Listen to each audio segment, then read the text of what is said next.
Bonjour à tous, avec l'aide de Dieu, le Hayom Yom du premier jour du mois de Elul, Aleph Elul, qui est le deuxième jour de Rosh Chodesh. Tout d'abord, le Rabbi nous dit, il faut étudier le Chumash du jour, le Tehillim du jour, le Tanya du jour. Et si on remarque dans le Hayom Yom, dans le Tehillim, il y a un changement. Ce changement, on va en parler dans quelques instants. Le Hayom Yom nous dit que lorsque le Tzemar Tzedek, troisième Rabbi de Chabad, Rabbi Menachem Mendel, avait 9 ans, son grand-père, l'Admour Azaken, le premier Rabbi de Chabad, lui a dit « J'ai reçu de mon maître ».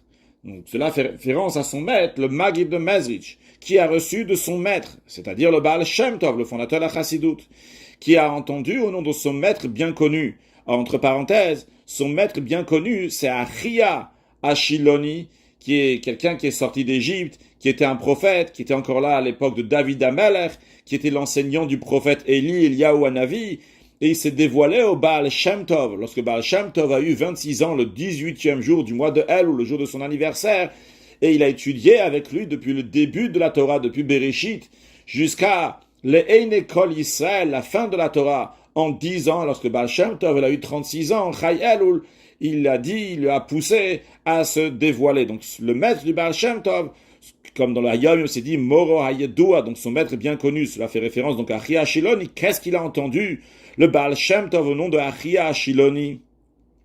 Qu'à partir du deuxième jour de Rosh Chodesh Elul, c'est-à-dire Aleph Elul, jusqu'à le jour de Kippour, chaque jour, on va dire 3 Tehillim. 3 Tehillim, donc pendant le 29 jours du mois de Elul, puis 3 Tehillim depuis le premier Tishri jusqu'au 9 Tishri. Il nous reste encore 36 Tehillim qui vont être partagés en 4 parties. Ils vont être lus en 4 fois le jour de Kippour. 9 seront lus avant la prière de Kol Nidre à l'entrée de Kippour. 9 seront lus avant d'aller dormir, donc la nuit de Kippour. 9 après la prière de Moussaf, donc après la troisième prière de Kippour, et encore 9 psaumes après la 5e prière de Kippour, après la prière de Neila. Encore une chose, celui qui n'a pas commencé le deuxième jour de Rosh Chodesh, quelqu'un qui ne savait pas, ou il a oublié, il n'a pas lu ces 3 psaumes le premier jour du mois de Elul, eh bien, qui commence le jour où il entend qu'il faut lire ces 3 psaumes-là, et il lui manque des Tehillim d'avant, c'est Tehillim qui lui manque, il va les compléter.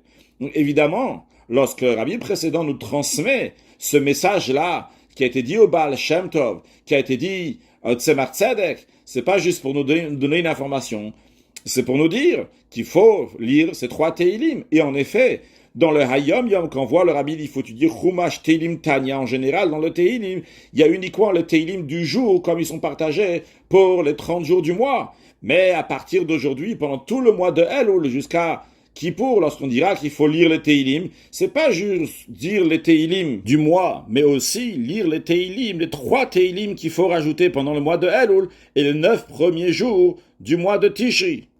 Et c'est sûr et certain que s'il y avait Achia Shiloni, le maître de Eliyahu Hanavi qui vient et te dit « Sache, pendant le mois de Elul, jusqu'à Kippour, tu vas dire 3 Tehillim, c'est sûr et certain que tu vas les faire. » Alors, c'est sûr et certain qu'on doit le faire, vu que ça a été transmis à nous. Et en vérité, ça serait peut-être une erreur même de dire « Ah, si Achia Shilon il a dit, alors on va le faire. » Quand le Baal Shem Tov dit de faire, lorsque l'Admour Azaken dit de faire, le Tzemar Tzedek dit de faire, le Rabbi dit de faire, c'est exactement la même chose.